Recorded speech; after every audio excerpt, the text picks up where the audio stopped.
Саламатсыздар ма ата-аналар?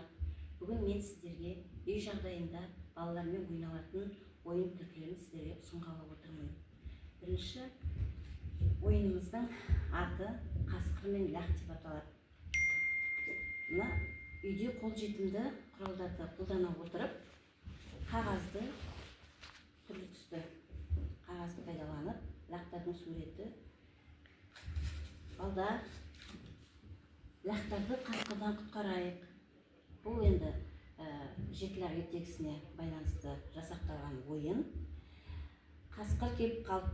Соған байланысты мына үйлерде тұрған лақтардың пішіндерін сәйкестендіріп, түстерін тауып, есігін жабайық деген мақсатта ойналады.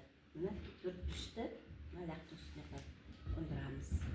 Дөңгелектің үстіне апарып қондырамыз. Бұл балдардың түсті айыруға, есте сақтау қабілетін дамытуға және де тілдерін дамытуға арналған